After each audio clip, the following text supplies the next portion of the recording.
नमस्कार दोस्तों। स्वागत है एग्जाम लेवेट के इस शानदार प्लेटफॉर्म पे। और आपका बजट का जो पार्ट जो होता है बहुत ही मस्ट होता है आपका एग्जाम के पॉइंट ऑफ व्यू से।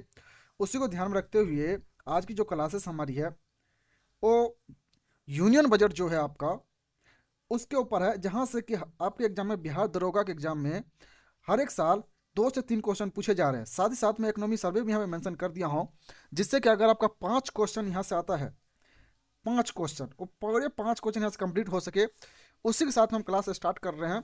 ठीक है, तो हम यहाँ से क्लास अगर देखेंगे तो ये जो हमारा जो है बजट, ये आपका 2025-26 का बजट है। ठीक है, और इकोनॉमी सर्विस से भी हम क्वेश्चन लाए हैं जो कि 40 क्वेश्चन है। यहाँ से 30 क्वेश्चन अगर आप करते हैं तो आपका बजट से जो 2-3 क्वेश्चन आने वाला है वो क्वेश्चन एक भी नहीं छूटेगा। राइट, साथ साथ क्लास को बहुत बेहतरीन तरीके से डिजाइन किया गया है, ये बेसिस पे नहीं कि बस हमको क्लास करा देना है। मेरा मकसद ये है कि आपको याद भी हो सके। ठीक है, तो ये टेक्निक मैं यूज किया हूँ, आप क्लासेस कंटिन्यू देखिए और आपका जो ये जो 4-5 नंबर बनता है इकोनॉमी सर्वे और बजट से, ये सारा कंप्लीट कर सकते हैं। बिहार बजट मैं पहले क्लियर करवा दिया हूँ, आगे आज हम केंद्रीय बजट करवाने जा रहे हैं। ठीक है, चलिए बढ़ते हैं आज की क्लासेस की तरफ। आप देखते हैं तो हमारे सामने में आप देखेंगे कि मैं यहाँ पर जो क्वेश्चन लाया हूँ इस माध्यम से लाया हूँ कि जिससे कि आपको कम एफर्ट लगाना पड़े। डेट्स मीन कि ये नहीं कि मैं आपको 4 ऑप्शन में घुमाता रहूँ अपना मास्टरी दिखाता रहूँ। ऐसा मेरा मकसद नहीं है। मेरा मकसद ये है कि सीधा सिंपल आपको ऐसा चीज़ बताऊँ जिससे कि आपको एग्जाम में कोई कन्फ्यूजन क्रिएट नहीं हो और आप एक बढ़िया बेहतर परफॉर्मेंस कर सके।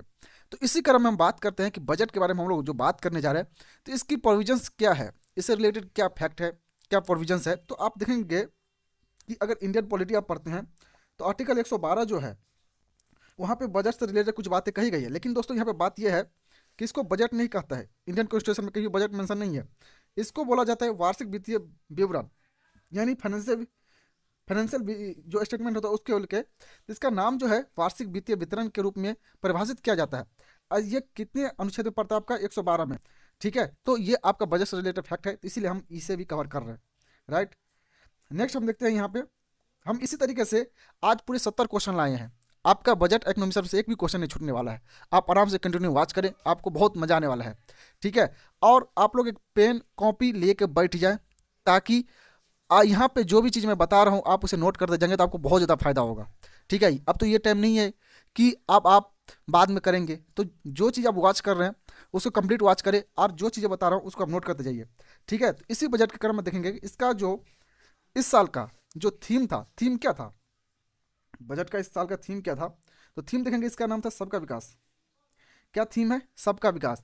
2025-26 की बात कर रहा हूँ और ये है कब की, ये बजट आपका है दोस्तों केंद्रीय बजट। ठीक है, सेंट्रल लेवल का जो बजट है सेंट्रल गवर्नमेंट का, वो बजट के बारे में बात कर रहा हूँ। नेक्स्ट हम देखते हैं कि कौन किस सामने में आता है। तो इसी बजट में जो विकास की 4 इंजन की बात की गई थी, क्या था, विकास की 4 इंजन जो था उसकी बात की गई थी। अब वो 4 इंजन क्या है ये आपको सीधा सीधे आपके एग्जाम में पूछ लेंगे। ठीक है, तो आपको याद रखना है कृषि, एमएसएमई, निवेश और निर्यात। यानी कि कृषि मतलब कि जो फार्मर्स होते हैं वो, एमएसएमई जो स्मॉल मीडियम इंटरप्राइज होता है वो, और निवेश, निवेश मतलब कि जो इन्वेस्टमेंट आता है वो, और एक्सपोर्ट ना कि इंपोर्ट। तो ये हमारे इस साल की जो बजट की जो मेन जो इंजन, जिसे 4 इंजन बोला जाता है, पहचान के ये 4 इंजन ये है। आपके सीधा सीधा एग्जाम में पूछ लेगा, ये सीधा आपको नंबर देगा, तो आप इसे बिल्कुल इग्नोर नहीं करेंगे। ये सब चीज़ें आपको याद होनी चाहिए। राइट, नेक्स्ट हम देखते हैं चौथा क्वेश्चन। तो चौथा क्वेश्चन हम देखते हैं कि बजट में यहाँ पे बोला गया कि बजट में किन 4 समूहों पर विशेष ध्यान की बात की गई थी। कि हम बजट बना रहे हैं तो इसमें 4 समूह के बारे में बात किया गया था कि आखिर वो 4 समूह कौन सा था विशेष रूप से। तो इसमें बात किया गया है कि गरीब के बारे में बात किया गया था, युवा के बारे में बात किया गया था, अन्नदाता के बारे में बात किया गया था, और नारी यानी महिलाएं के बारे में बात किया गया था। यानी कि पुअर, यंगस्टर, फार्मर्स और वुमेन्स के बारे में बात किया गया था। ये इनके 4 जो इनके इंडिकेटर था, इस पे इनका मेन फोकस था बजट का। ठीक है, तो ये भी आपसे पूछा जा सकता है, तो आप ये भी याद करके चलेंगे इजीली। आप ये आज जो मैं है मल्टीपल ऑप्शन इसलिए नहीं दे रहा हूँ दोस्तों, वो मुझे बनाने में कोई ज़्यादा जाएगा, लेकिन उसमें टाइम कंज्यूमिंग बहुत हो जाएगा। मतलब मैं 4 अगर ऑप्शन को एक्सप्लेन करने लगूंगा तो आपका भी टाइम जाएगा। तो इसीलिए जो चीज़ पूछा जा रहा है, जितना चीज़ पूछा जाए वही चीज़ को मैं कंक्लूड किया हूँ। और श्योर बोल रहा हूँ, यहाँ से श्योर बोल रहा हूँ कि बजट से इकोनॉमी सर्वे से आपका एक भी नंबर इससे ज़्यादा बाहर पूछेगा ही नहीं। बहुत ही रिसर्च करने के बाद, बहुत सारा चीज़ पढ़ने के बाद में, जो इतनी बड़ी जो डॉक्यूमेंटेड जो होता है गवर्नमेंट की, ये सारे ऑथेंटिक साइट है, सारे जानकारी जो है ये ऑथेंटिक दे रहा हूँ, ठीक है। आप लोग डोंट वरी, कहीं भी आपको जाना नहीं है। नेक्स्ट जो हमारे सामने आता है पांचवा क्वेश्चन, ठीक है। इसके बारे में हमने बिहार बजट जो किया था उसमें मैं इस पर डिटेल में बात किया था।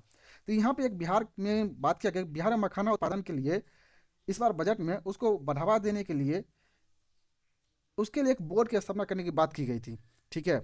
यानी जहाँ पे मखाना उत्पादन हो सके, उसको अच्छे तरीके से उसको फर्टिलाइज किया जा सके, उसको बेहतरीन तरीके से उसको देख रेख किया जा सके और उसकी जो उत्पादन है उसको बढ़ाया जाए, तो उसके लिए मखाना बोर्ड की स्थापना करने की बात की गई थी सेंट्रल बजट में, ठीक है। अब ये मखाना बोर्ड कहाँ बनने जा रहे थे, ये दोस्तों दरभंगा में बनने जा रहा है, बिहार में दरभंगा। और ये आपको पता होना चाहिए क्योंकि ये बजट में जब मेंशन है, वो भी केंद्र का जो बजट है उसमें मेंशन है, तो आपके लिए बहुत ज़्यादा प्रोबेबिलिटी है कि वो क्वेश्चन पूछ लिया जाए। तो ये हमारे लिए मस्ट हो जाता है, आप इसे बहुत बेहतरीन तरीके से याद रखेंगे। ये दरभंगा में खुलने जा रहा है, ठीक है। अब नेक्स्ट क्वेश्चन के बारे में बात करते हैं, वो हमारे साथ छठा क्वेश्चन। तो छठा क्वेश्चन क्या है कि बिहार के किस जिले में national institute of food technology entrepreneurship and management स्थापित होगा। ये पूछा गया है कि बिहार में किस जिले में। तो बिहार के बजट में मैंने बात किया था, लेकिन मैं यहाँ बता देता हूँ कि यहाँ पे ये जो दिया गया है बिहार के अंदर में, ये बांका जिला में मिला है, ठीक है। आप वो बिहार का वो भी बजट आप कंक्लूड करेंगे, बाकी यहाँ पे बिहार में लिखा है, ठीक है। तो अब इसीलिए ये हमारे लिए इंपॉर्टेंट हो जाता है, तो ये बांका में खोलने की बात की गई है। नेक्स्ट हम क्वेश्चन देखते हैं कि बिहार में सिंचाई के लिए किस पुरानी परियोजना को वित्तीय सहायता देने की घोषणा की गई है। ये है सिंचाई। सिंचाई मतलब देखिए इरिगेशन होता है, और अब बिहार की जो है एग्रीकल्चर लैंड है, ठीक है। क्या है, एग्रीकल्चर लैंड है, तो वहाँ पे ऐसी योजना की जरूरत है जहाँ पर सिंचाई वगैरह हो सके। तो इसीलिए केंद्र सरकार ने इसके लिए स्पेशल पैकेजेस की घोषणा किया गया है, उसको सहायता देने की बात किया गया है, ठीक है। तो इसमें आप देखेंगे कि पश्चिमी कोसी नहर परियोजना जो है, जो कि मिथिलांचल साइड में पड़ता है, उसके बारे में बात किया गया है। कौन सा, तो यहाँ पे पश्चिमी कोसी नहर परियोजना जो है, उसको जो मिथिलांचल से कनेक्ट करता है, उसी को सिंचाई वगैरह उसमें अच्छा करने के लिए ये घोषणा किया गया बजट में, ठीक है। तो आपको पता होना चाहिए कि कोसी नदी का ट्रिब्यूटरी क्या है, कोसी नदी के कौन सा जोन है, ठीक है। तो ये सब आपको क्लियर कट पता होना चाहिए। अब हम नेक्स्ट बात करते हैं यहाँ पे कि बजट के अनुसार बिहार के किन स्थानों पर हवाई अड्डों का विस्तार और विकास किया गया है, ठीक है। मेरा मेन फोकस ये है कि बिहार के एग्जाम है, बिहार दुर्गा का एग्जाम है, तो जो प्रीवियस ईयर में पूछा गया है विशेष तौर से बिहार से रिलेटेड, तो उस पर ज़्यादा ध्यान दिया हूँ, ठीक है, ताकि आपका एक भी क्वेश्चन बिहार से रिलेटेड कोई छूटे ही ना। अगर आप बिहार का बजट नहीं भी करेंगे तो भी, लेकिन बिहार का बजट आप जरूर कर लीजिएगा, इसी चैनल पे है, इससे पहले वीडियो बिहार का बजट का ही है, राइट। तो अब हम बात करते हैं बिहार बजट के अनुसार किन स्थानों पर हवाई अड्डों का विस्तार किया गया है। तो आप देखेंगे कि पटना हवाई अड्डा और बिस्टा हवाई अड्डा, तो यहाँ पे बिस्टा को ब्राउनफील्ड हवाई अड्डा बोला गया है, ठीक है। बिस्टा को ब्राउनफील्ड हवाई अड्डा बोला गया है, ये आपको ध्यान देना होगा, ठीक है। तो ये क्वेश्चन नंबर 8 है। नेक्स्ट इसी तरह से हम पढ़ेंगे, आज पूरे 70 क्वेश्चन है, और जिसमें कि आपका बजट और इकोनॉमी सर्वे, आप ये दोनों कंप्लीट कर लेंगे तो आपका एक भी कहीं भी बजट देखने की जरूरत नहीं है। आप इसे बार बार रिवीजन करिए, आपका काम हो जाएगा। बाकी मैं और भी मटेरियल दूंगा आपको, मैं जो आपका टेलीग्राम है उससे आप जुड़ जाइए, डिस्क्रिप्शन लिंक है, आपको बहुत फायदा होने वाला है।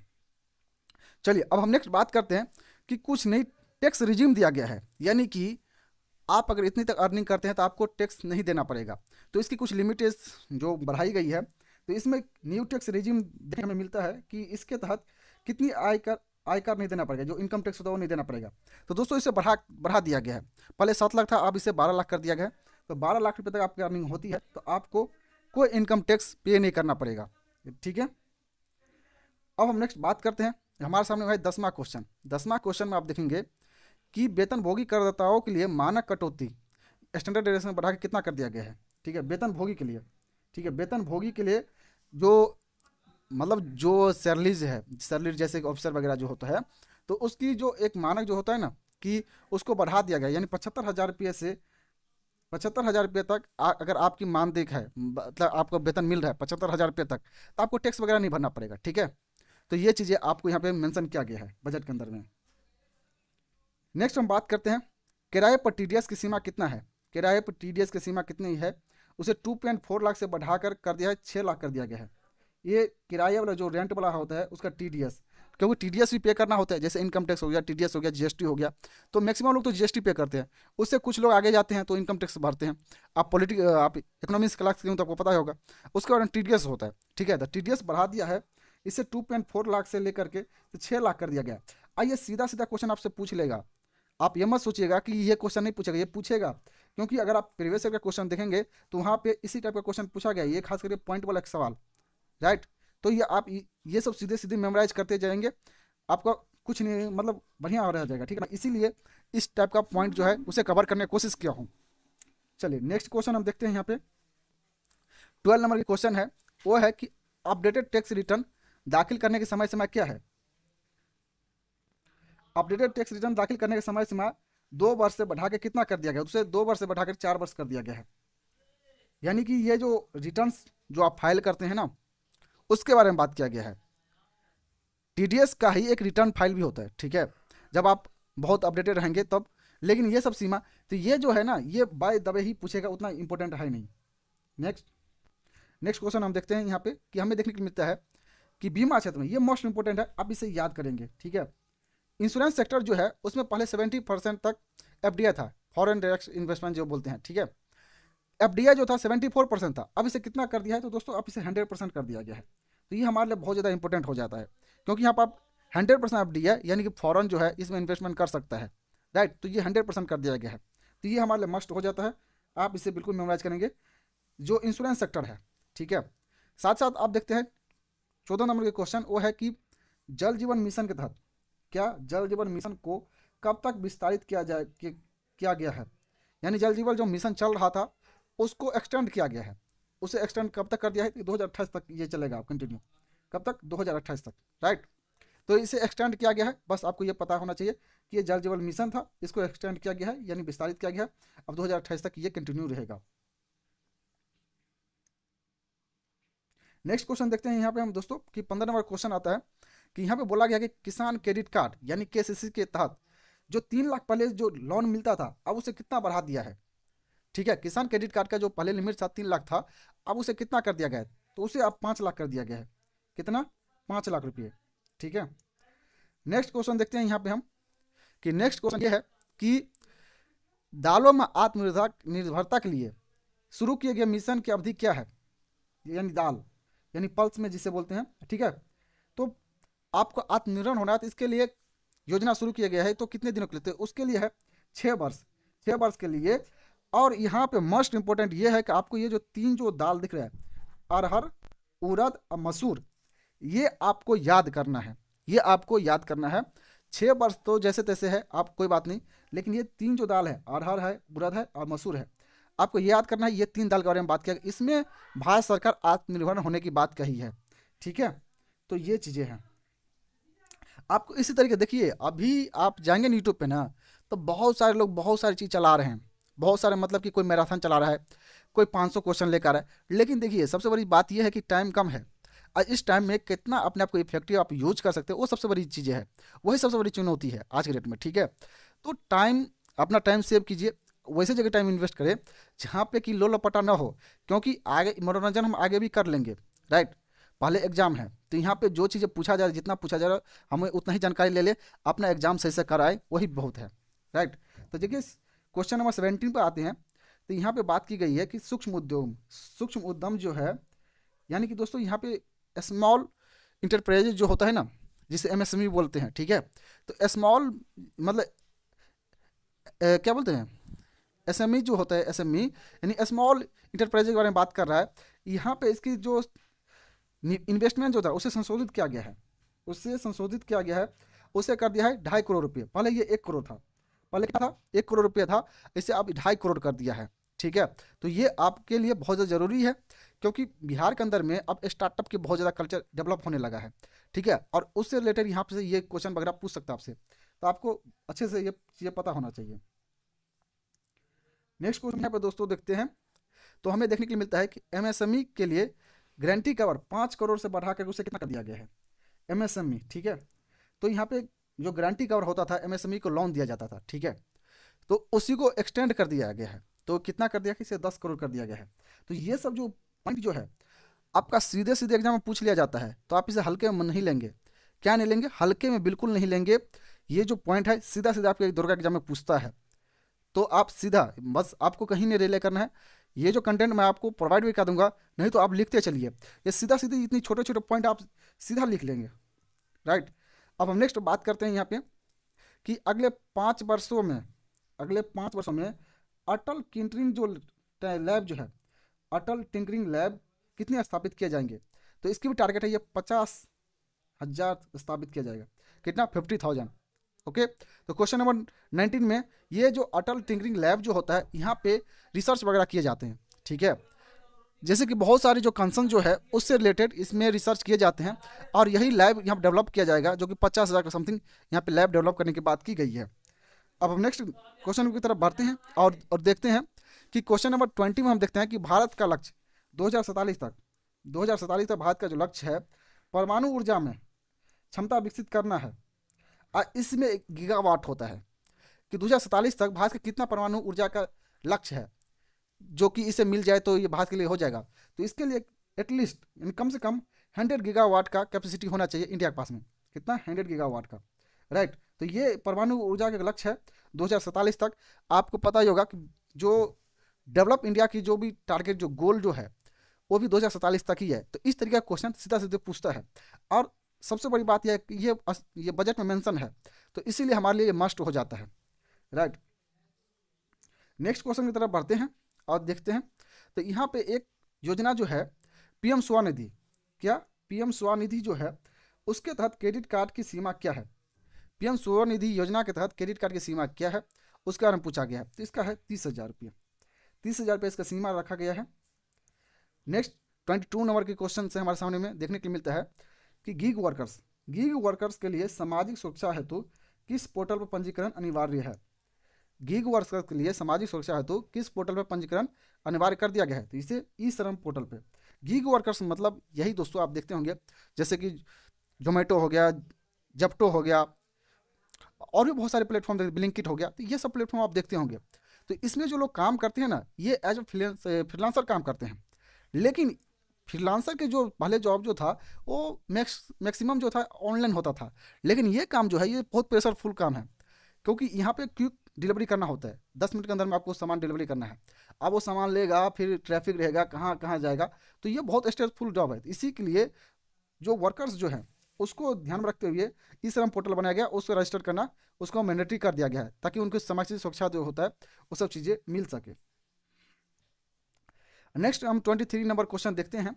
तो क्वेश्चन नंबर यह है कि कितनी जीवन रक्षक दवाओं को, यानी जिसे बीसीडी बोलते हैं, से मुक्त किया गया है।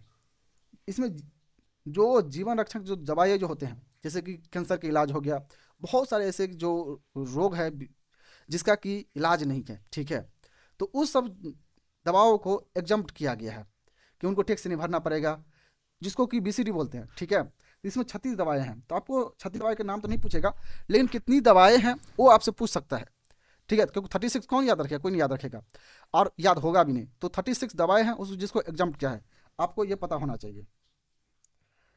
नेक्स्ट हम बात करते हैं यहाँ पे कि जन विश्वास विधेयक 2.0 जो है का उद्देश्य कितने कानूनों को अपराध मुक्त करना है, ठीक है।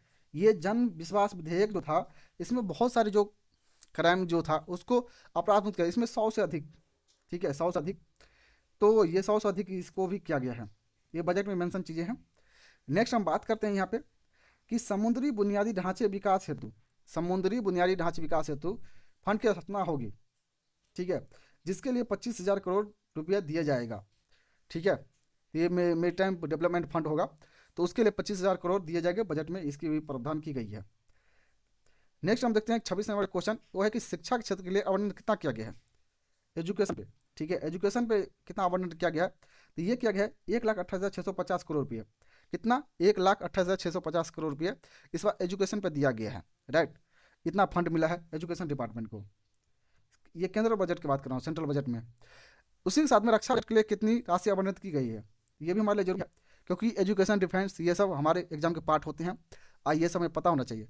तो रक्षा बजट में कितनी राशि आवंटित की गई है यहाँ पे? यहाँ पर आप देखेंगे 4,91,732 करोड़ रुपया। ये एग्जैक्ट अमाउंट आपसे पूछ लिए जाते हैं, ये एग्जैक्ट अमाउंट आपसे पूछ लिया जाता है, कान खोल के समझेंगे, राइट। तो ये आपका रक्षा बजट है, यानी डिफेंस बजट। और इसके लिए कितना रुपया दिया गया है, तो ये दिया गया है 4,61,732 करोड़ रुपीज़, ठीक है। तो इतना आपको पता होना चाहिए। नेक्स्ट क्वेश्चन की तरफ बढ़ते हैं यहाँ पे। अब हम देखते हैं यहाँ पे नेक्स्ट क्वेश्चन जो है हमारे सामने वो है, स्वतंत्र भारत का पहला बजट किसने पेश किया था। स्वतंत्र भारत का पहला बजट किसने पेश किया था, ये आपके जीएस का पार्ट होता है, ये स्टैटिक होता है, ये आपसे पूछ लिया जाता है। तो आप भी ये भी याद करेंगे, जैसे कि आर के पसमुखम शेट्टी, क्या, आर के सनमुखटम शेट्टी, ठीक है। ये जो है ये साउथ इंडिया से थे, ठीक है। आज़ाद भारत का पहला यूनियन बजट अपना पेश किया था। अब नेक्स्ट हम देखते हैं यहाँ पे, अब हमारा बजट से लगभग क्वेश्चन खत्म ही होने जा रहा है। तो यहाँ भारत का पहला बजट जो था 1860 में किसने पेश किया था, जेम्स विल्सन ने पेश किया था। तो ये इसके बारे में भी, क्योंकि 1857 में क्रांति देखेंगे, फिर यहाँ पे क्राउन का रूल आता है, इंडिया में एस्टेब्लिश होता है, तब इंडिया के लिए रूल बनता है, तो उसमें बजट का भी प्रोविजंस वगैरह होता है, तो 1860 से स्टार्ट होता है। तो ये किसने पेश किया था, तो जेम्स विल्सन ने। अब हम नेक्स्ट देखते हैं 13 नंबर क्वेश्चन, वो है कि फाइनेंशियल ईयर 2024-25 में राजकोषीय घाटा कितना है, जीडीपी का था 3.3%। ये आपको मस्ट पता होना चाहिए, क्योंकि ये फिजिकल डेफिसिट इसे बोलते हैं इंग्लिश में, राजकोषीय घाटा, ये कितना है जीडीपी का, तो 3.3% है, राइट। तो 3.3 है, तो ये काफ़ी ज़्यादा है, तो आपको ये पता होना चाहिए, ये आप एग्जैक्ट पता करेंगे। तो दोस्तों यहाँ से, ठीक है, तो यहाँ से आपका जो था, जो केंद्रीय बजट जो था, सेंट्रल गवर्नमेंट का जो बजट था, वो यहाँ से ख़त्म होता है, ठीक है। अब बात करते हैं इकोनॉमिक सर्वे के बारे में, यानी आर्थिक सर्वेक्षण के बारे में, ठीक है। तो ये 2024-25 का है। इससे रिलेटेड भी जो हम 40 महत्वपूर्ण प्रश्न लाए हैं, और साथ ही उसका आंसर भी हमारे साथ में है। 40 ये करेंगे और 30 हमने बजट का किया, इस तरीके से आपका 70 होता है, और इससे बियॉन्ड आपका कुछ नहीं जाने वाला है, राइट। तो अब हम बात करते हैं यहाँ पे इकोनॉमिक सर्वे के बारे में। तो इकोनॉमिक सर्वे हम देखते हैं यहाँ पे, इसके लिए काफ़ी शानदार, यहाँ पे इकोनॉमिक सर्वे ये 2024 अब 25 क्यों है उसके बारे में बात कर लेता हूँ। देखिए, इकोनॉमिक सर्वे जो होता है, आप पिछले साल क्या किया था उसकी ब्यौरा आप देते हैं, बाकी अगले साल आप क्या करेंगे उसको आप बजट में बताते हैं, ओके। तो ये चीज़ें होता है डिफरेंसेस कि इकोनॉमिक सर्वे में और बजट में हमने प्लान किया कि हमें ये करना है, लेकिन इकोनॉमिक सर्वे में हमने अभी तक क्या किया है वो हम बताते हैं, ठीक है। तो इससे रिलेटेड भी आप चीज़ें देखते हैं और समझते हैं। चलिए, अब हम बात करते हैं, जो इकोनॉमिक सर्वे जो है ये किसके मार्गदर्शन में तैयार होता है, यानी आर्थिक सर्वेक्षण जो है किसके मार्गदर्शन में तैयार होता है। तो यहाँ पे एक डिपार्टमेंट है मुख्य आर्थिक सलाहकार का, ठीक है, इसे चीफ इकोनॉमिक एडवाइजर बोलते हैं। इनके मार्गदर्शन में ये तैयार होते हैं। चीफ इकोनॉमिक एडवाइजर कौन था इस बार का जो इकोनॉमिक सर्वे था, उसका नाम भी आपको पता होना चाहिए। तो यह है बी अनंत नागेश्वरन जो है भारत के वर्तमान के चीफ इकोनॉमी एडवाइजर हैं, ठीक है। तो आपको ये दो चीज पता हो गया। नेक्स्ट हम देखते हैं यहाँ पे, वो ये है कि फाइनेंशियल ईयर 2026 के लिए जीडीपी का वृद्धि दर कितना अनुमानित किया गया है।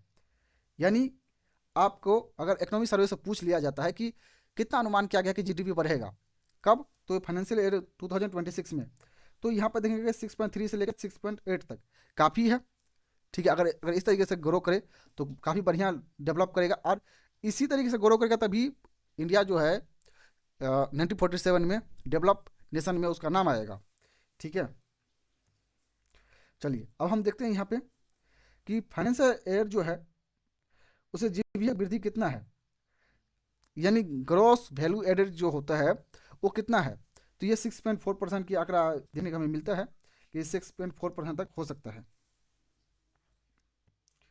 अब हम नेक्स्ट बात करते हैं यहाँ पे, जो पांचवा क्वेश्चन हमारे सामने आता है वो फाइनेंशियल ईयर में कृषि विकास दर कितनी है। ये सब सीधा सीधा फैक्ट आपसे पूछ लिया जाएगा, आप इसे बिल्कुल इग्नोर नहीं करेंगे, ये सीधा सीधा फैक्ट आपसे पूछेगा। ये इकोनॉमिक सर्वे का फैक्ट है कि फाइनेंशियल ईयर में 2025 में कृषि विकास दर कितनी है। तो ये आपको पता होना चाहिए, ये 3.8% है। कितना, 3.8% विकास दर की बात की गई है। अब हम नेक्स्ट बात करते हैं यहाँ पे कि फाइनेंशियल ईयर 2025 में सेवा क्षेत्र की विकास दर कितना है। यहीं से आपको मेजर जो चीज़ें हैं वो आपको पता चलता है कि हम कहाँ पे विकास कर रहे हैं, किस चीज़ में हम ज़्यादा डेवलप कर रहे हैं। इसीलिए इकोनॉमिक सर्वे बहुत ज़्यादा मस्ट हो जाता है, बहुत ज़्यादा इंपॉर्टेंट होता है। तो ये है 7.2%, कितना 7.2%, जो हम सेवा सेक्टर यानी सर्विस सेक्टर में जो हम विकास का दर जो है उसके बारे में बात कर रहा है। नेक्स्ट क्वेश्चन की तरफ बढ़ते हैं कि वो है कि फाइनेंशियल ईयर 2025 में औद्योगिक क्षेत्र की विकास दर कितनी है, कि इंडस्ट्रियल जो क्षेत्र जो है उसकी विकास दर कितनी है। तो यह है 6.2%। कितना? 6.2% है जो इंडस्ट्रियल सेक्टर है उसकी विकास दर। अब हम नेक्स्ट बात करते हैं यहाँ पे क्वेश्चन नंबर 8 पे कि यहाँ पे एक चीज बोला गया है कि अप्रैल से लेकर दिसंबर तक 2024 में खुदरा मुद्रास्फीति कितना था। खुदरा मुद्रास्फीति ये सबसे खतरनाक मुद्रास्फीति होता है। मुद्रास्फीति मतलब इन्फ्लेशन के बारे में बात कर रहा है, ठीक है। और ये इन्फ्लेशन कौन सा इन्फ्लेशन है जिसमें कि हम मतलब देखिए आप देखेंगे कि जो ग्रोसरी शॉप वगैरह जो होता है कि ये जो प्रोडक्ट जो है ना महंगा ही होता जा रहा है डे बाई डे। जैसे कि आटा हो गया, चावल हो गया, ये सब क्या है, ये सब खुदरा मुद्रास्फीति में अकाउंट होता है, ठीक है। तो ये इसका जो आंकड़ा देखने को मिला ये 4.9% देखने को मिला था। कितना? 4.9%। नेक्स्ट हम क्वेश्चन के बारे में बात करते हैं, वो है कि फाइनेंशियल ईयर 2025 में खाद्य मुद्रास्फीति कितनी है। फाइनेंशियल ईयर 2025 में खाद्य मुद्रास्फीति की दर कितना है। तो यह 8.4%, ठीक है, जिसमें कि खाना पीने के बारे में बात की जा रही है, खाना पीने का मुद्रा जो होता है। अब हम नेक्स्ट क्वेश्चन की तरफ देखते हैं कि यहाँ पे आपको देखने को मिलता है कि 2024 में जीएनपीए का अनुपात कितना है। जीएनपीए का अनुपात पूछा है तो यहाँ पर 2.6% यहाँ पर जीएनपीए का अनुपात है। नेक्स्ट क्वेश्चन 11th नंबर का क्वेश्चन है, तो वो हमें देखने को मिलता है यहाँ पे दोस्तों कि दिसंबर 2024 के अंदर में विदेशी मुद्रा भंडार कितना है। ये मस्ट है, आपसे एग्जाम में बार आप पूछे जाते हैं क्योंकि हमें फॉरेन सेक्टर के बारे में भी जानकारी होनी चाहिए। तो अभी आप देखेंगे आपको लगेगा कि ये दिसंबर 2024 का ही क्वेश्चन है, लेकिन ऐसा कुछ नहीं है। दिसंबर 2024 का क्वेश्चन तो है, बट अभी का इकोनॉमी सर्वे तो अभी का ही है ना, तो ये 640 बिलियन है। तो आप इसे भी याद रखेंगे, हमारे पास इतना रिजर्व में पैसा है, ठीक है, विदेशी मुद्रा भंडार, यानी कि हमें अगर क्राइसिस वगैरह में फंस जाएंगे तो ये पैसा हम यूज करते हैं, तो इसीलिए हमारे लिए बहुत ज़्यादा इंपॉर्टेंट हो जाता है। अब हम नेक्स्ट बात करते हैं यहाँ पे कि यहाँ पर देखेंगे PLFS 2024 के अनुसार बेरोजगारी दर कितनी है।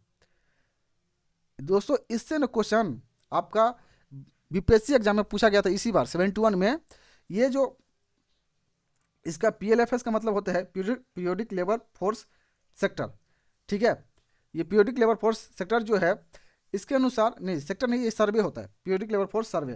तो इसके हिसाब से बेरोजगारी दर कितना है अभी, ठीक है। तो ये 3.2% है, जो काफ़ी कम है। यही मतलब बिलीव नहीं किया जा सकता 3.2% ही थोड़ी बेरोजगारी है। आप देखेंगे कि लोग कितना खाली है, बहुत बेरोजगार है। तो लेकिन ये इकोनॉमिक सर्वे में यही चीज़ मेंशन किया गया है, ओके। साथ ही साथ आप देखते हैं कि महिला LFPR जो है 23-24 में वो कितना है, मतलब लेबर फोर्स पार्टिसिपेशन रेट कितना है महिला का लेबर फोर्स पार्टिसिपेशन रेट कितना है। तो आप देखेंगे ये 41.7% है, जो कि काफ़ी ज़्यादा है। 41.7% के समथिंग है, तो ये काफ़ी अच्छा है। ये चीज़ और बढ़ना चाहिए, ये लगभग 50 के आसपास होना चाहिए, क्योंकि महिला की जो पॉपुलेशन जो है अगर आप काउंट वाइज देखेंगे तो ये 49% समथिंग है। तो आपको ये और बढ़े ताकि दोनों मिलके जो मेल फीमेल है दोनों अगर काम करेगा तो ज़्यादा ग्रोथ देखने के लिए मिलेगा। नेक्स्ट हम बात करते हैं ग्रामीण गिनी गुणांक के बारे में, तो ये उतना मस्ट नहीं है, चलिए इसको स्किप करते हैं इस क्वेश्चन को। नेक्स्ट क्वेश्चन के बारे में बात करते हैं शहरी गिनी गुणांक के बारे में, तो ये सब भी उतना ठीक है। जो अच्छा क्वेश्चन है वही क्वेश्चन के बारे में थोड़ा ज़्यादा बात करेंगे। चलिए अब बात करते हैं हम यहाँ से कि सामाजिक क्षेत्र में यहाँ पे व्यय के बारे में बात कर रहे हैं, ठीक है। CAGR जो है, ठीक है, ये कितना है 2021 से लेकर 2025 तक, इसका परसेंटेज है 15%। जो CAGR है उसका यहाँ पे बात किया गया है वो कितना है, तो यहाँ 15%, ठीक है। नेक्स्ट बात करते हैं उस शिक्षा में GR कितना है। GR मतलब होता है जेंडर इक्वालिटी रेट, ठीक है। यानी जब आप हाई एजुकेशन में एंट्री करते हैं, जैसे कि आप मीन्स ग्रेजुएशन करते हैं, MA करते हैं, PhD करते हैं, इस तरीक़ा से, तो इसमें जेंडर इक्वालिटी रेट कितना है, तो यहाँ पे देखेंगे कि 28.4% इसकी रेट देखने को हमें मिलता है, ठीक है। नाउ अब हम 18 नंबर क्वेश्चन पर पहुँचते हैं, तो यहाँ पर हमें देखने को मिलता है कि कुल स्थापित बिजली क्षमता कितना है इंडिया का, ठीक है। कुल स्थापित बिजली क्षमता क्योंकि अगर हम यहाँ पे डेली बेसिस पे आप देखेंगे कि हम फ्रिज चला रहे हैं, कूलर चला रहे हैं, तो ऐसे थोड़ी चल रहा है। तो उसके लिए भी तो कहीं पे कुछ सेटअप होना चाहिए, पता होना चाहिए कि आखिर ये कहाँ से आ रहा है, कि कैसे हो रहा है। तो इसके लिए यहाँ पे देखेंगे 456.7 गीगावाट की हमारे पास क्षमता है। नेक्स्ट क्वेश्चन के बारे में बात करते हैं, वो है कि नवीकरणीय ऊर्जा हिस्सेदारी कितना है। यानी कि आप देखेंगे नॉन रिन्यूएबल जो सोर्सेज जो है, रिन्यूएबल सोर्सेज जो है उसकी हिस्सेदारी कितना है, तो 47% हमें देखने को मिलता है। इकोनॉमिक सर्वे में हमें बताया गया है। नेक्स्ट क्वेश्चन के बारे में बात करते हैं, वो है सक्रिय अंतरिक्ष संपत्तियाँ कितने हैं, यानी अंतरिक्ष में सक्रिय, वो भी एक्टिव, तो ये 56 है। नेक्स्ट हम देखते हैं कि सेवा निर्यात में भारत का स्थान कितना है सेवा सेक्टर में, तो इस 7 नंबर पर इंडिया अभी रैंक कर रहा है, यानी सर्विस सेक्टर के बारे में बात कर रहा हूँ। ठीक है, आई इंडिया जो है ये सर्विस एक्सपोर्ट करता है। अब ये कैसा सर्विस एक्सपोर्ट करता होगा कि जैसे कि आप देखेंगे कि नोएडा के अंदर में बहुत सारा कॉल सेंटर है। ठीक है, बहुत सारा कॉल सेंटर है, तो वो तो एज ए सर्विस सेक्टर ही तो है, राइट। तो यहाँ पे 7 नंबर पर इंडिया का रैंक है। नेक्स्ट क्वेश्चन की तरफ बढ़ते हैं, तो हमें देखने को मिलता है कि सेवा निर्यात में वैश्विक हिस्सेदारी कितना है, यानी कि भारत का सेवा निर्यात में कितना हिस्सेदारी है। यहाँ पे शेयर पूछ रहा है, वो तो हमारा रैंक था 7 नंबर पे, लेकिन हिस्सेदारी कितना है, तो केवल 4.3% है। 4.3% ही हमारा यहाँ पे शेयरिंग देखने को मिलता है। ये सब क्वेश्चन आपके सीधे सीधे एग्जाम में पूछ लिया जाता है। साथ ही साथ बात करते हैं कि स्मार्टफोन में घरेलू विनिर्माण में हिस्सेदारी कितना है भारत का, तो ये 99% है। दोस्तों ये बहुत बढ़िया चीज़ है, क्योंकि 99% हिस्सेदारी है, तो ये बढ़िया चीज़ है। इसी तरीके से जो इंडिया के अंदर में और भी चीज़ें जो है, और भी सेक्टर जो है, उसमें भी इंडिया को मतलब अपनी चीज़ों को और ज़्यादा इंप्रूव करने की ज़रूरत है, राइट। नेक्स्ट हम बात करते हैं यहाँ पे कि पेटेंट फाइलिंग में भारत का स्थान कितना है। जो पेटेंट जो है, पेटेंट मीन्स इसका स्थान है 6ठा। और ये सीधा सीधे क्वेश्चन आपसे पूछेगा, पेटेंट मीन्स कि आप देखिए पेटेंट कैसे करवाएंगे, आपका कुछ पर्सनल ब्रांडिंग हो, या आपका खुद का रिसर्च हो, आपका कुछ प्रोडक्ट हो, तभी तो आप पेटेंट करवाएंगे। अब पेटेंट जो होता है, एक तो इंडियन गवर्नमेंट की लॉ भी देता है, प्लस इंटरनेशनल लॉ के अकॉर्डिंग भी। तो अगर इंटरनेशनल लॉ के अकॉर्डिंग आपका पेटेंट है, तो इससे लगता है कि आप कितना इंटेलेक्चुअल हो, कितना आपकी डेवलपमेंट हो रही है, राइट। तो इसीलिए पेटेंट में इंडिया की जो है 6ठी रैंक है। ये और रैंक कम हो जाए तो बहुत बढ़िया हो जाएगा, क्योंकि जितना पेटेंट होगा तो इसका मतलब है कि उतना ज़्यादा इनोवेशन होता है, उतना ज़्यादा चीज़ देखने को मिलता है गया। नेक्स्ट हम देखते हैं 26 नंबर क्वेश्चन में कि बात की सक्रिय केसीसी खाते कितना है। ठीक है, सक्रिय जो KYC खाते, यहाँ पे KCC रॉन्ग है, ये KYC हो जाएगा। ठीक है, ये आप थोड़ा माइनर मिस्टेक हो गया। तो ये KYC पूछ रहा है, तो कितने KYC किए हुआ खाते हैं, तो 7.75 करोड़ खाते जो हैं, जो बैंक के अकाउंट है, वो सक्रिय मतलब उसका KYC हो चुका है, आइडेंटिफाइड है जस्ट हम। नेक्स्ट आप देखेंगे कि वन कार्बन सिंक वृद्धि कितना है, वन की कार्बन सिंक वृद्धि कितना है, तो 2.29 बिलियन टन यानी CO2 है।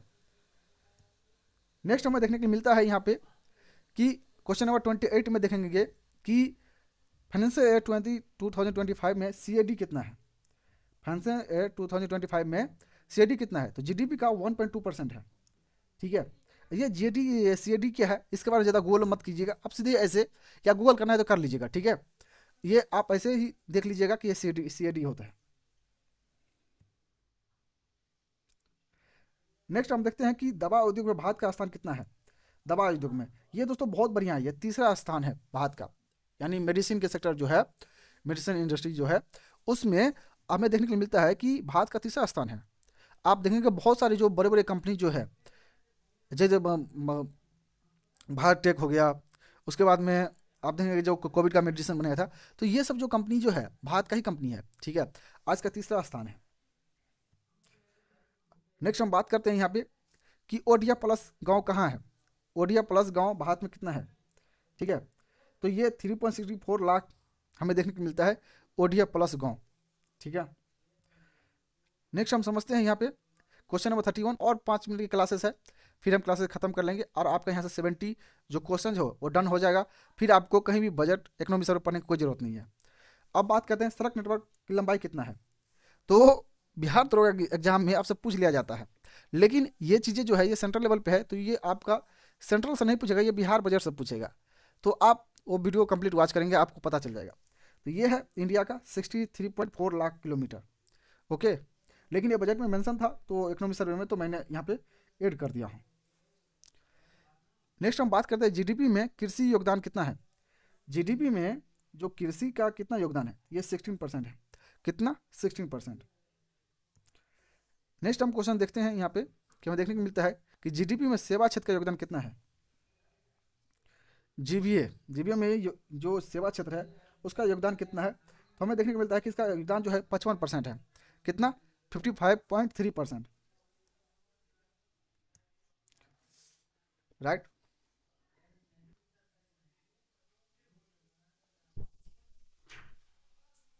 नेक्स्ट हम क्वेश्चन की तरफ बढ़ते हैं, तो हमें देखने को मिलता है कि 2029-30 में गीग वर्कफोर्स कितना हो जाएगा।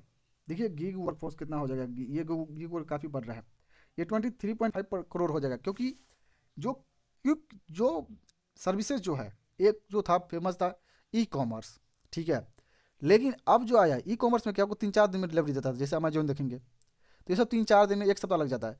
लेकिन अभी जो आया है क्विक कॉमर्स जो है, ये बहुत जल्दी जल्दी सर्विस प्रोवाइड करते हैं। जैसे आप जेप्टो देखेंगे, जोमेटो देखिए, स्विगी देखिए, तो ये सब क्या है, ये सब जो है, ये सब क्विक सर्विस है, क्विक सर्विस, ठीक है। तो इस तरीके से ये क्विक कॉमर्स के तो रूप में काम करता है। नेक्स्ट हम देखते हैं कि R&D पे जीडीपी का कितना % खर्च करता है भारत सरकार, R&D, ठीक है, रिसर्च एंड डेवलपमेंट। तो यहाँ पे दोस्तों बहुत ही कम, यानी 0.64% खर्च करता है। ये इसको और बढ़ाना चाहिए, ठीक है। जब तक हम अपने जीडीपी का 4% 5% R&D पे खर्च नहीं करेंगे, तब तक अच्छा इन्वेस्टन नहीं होगा, फिर हम पैटर्न में पीछे रहेंगे, ठीक है। तो ये सब चीज़ें आपको देखने को मिलता है। नेक्स्ट हम बात करते हैं यहाँ पे कि मनी मल्टीप्लाटर 2024 के हिसाब से, मनी मल्टीप्लायर 2024 में क्या था, तो ये 5.7 लाख था। ओके, नेक्स्ट हम बढ़ते हैं, यहाँ पे देखने को मिलता है कि क्वेश्चन नंबर 37 में कंप्यूटर सूचना सेवा क्षेत्र निर्यात का स्थान कितना है भारत का। कंप्यूटर में जो सूचना सेवा निर्यात में भारत का स्थान कितना है, तो ये भारत का स्थान दूसरा नंबर है। कितना? दूसरा, कंप्यूटर में। नेक्स्ट हम क्वेश्चन की तरफ बढ़ते हैं, हमें देखने को मिलता है कि आरबीआई एफआई इंडेक्स में मार्च 2024 में कितना था। आरबीआई का एफआई जो इंडेक्स जो था वो कि मार्च में कितना था, तो ये 64.2% था। नेक्स्ट हमें देखने को मिलता है कि वो है कि परिवहन जीवीए सर्वाधिक हिस्सा क्या है परिवहन में जीवीए का, तो ये सबसे ज़्यादा है सड़क परिवहन का।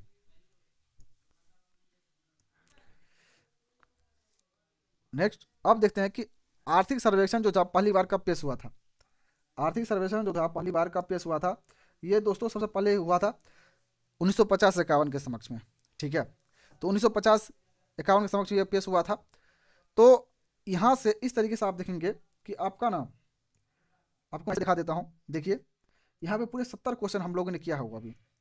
कितना? पूरे 70 क्वेश्चन, ठीक है। 70 देखने को आपको थोड़ा बताते हैं। देखिए सबसे पहले हमने क्या देखा, हमने सबसे पहले केंद्रीय बजट देखा कि बजट से रिलेटेड जो 30 जो इंपॉर्टेंट जो मेजर जो पॉइंट था जिससे कि क्वेश्चन पूछने की बहुत ज़्यादा प्रोबेबिलिटी था, वो हमने कंप्लीट किया, ठीक है।